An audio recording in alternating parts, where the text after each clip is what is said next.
এটা গার্ডিয়ানদের জন্য। আমার বাচ্চা তো পিছিয়ে পড়বে। আমি আসলে আপনাদেরকে বলে বুঝাইতে পারি না। গত ২১ বছর ধরে এই সেম কথা আমি বারবার বলি, বেশি লাফায়েন না। বেশি লাফাইলে বাচ্চা-কাচ্চার উপরে স্ট্রেস পড়ে। দুটো জিনিস একবারে করতে যেয়ে দেখেন, এই যে আমরা মাঝে মধ্যেই দেখি এই শিক্ষার্থী আত্মহত্যা করছে, ওই শিক্ষার্থী আত্মহত্যা করছে। আপনারা কেউ কি খোঁজেন ওর উপরে কি মেন্টাল প্রেশারটা ছিল? সো সন্তান তো আপনার। আপনার আমার সন্তান। এদের উপরে আমরা মেন্টাল স্ট্রেসটা কেন দিব? একসাথে দুটো বোঝা কেন চাপাবো?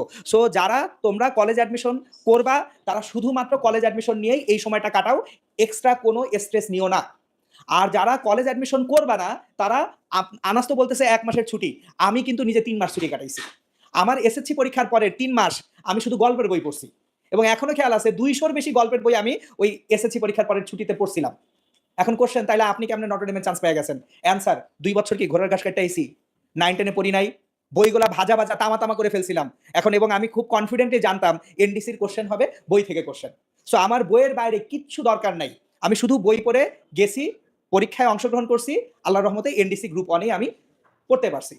সুতরাং আমি এইজন্যই এই স্লাইডে একটু ব্যাক এসে এমফ্যাসিস করতেছি, আমি নিজে যদি এক্সট্রা পড়ালেখা না করে এনডিসিতে পড়ে আসতে পারি ইনশাআল্লাহ, তোমরা সবাই পারবা।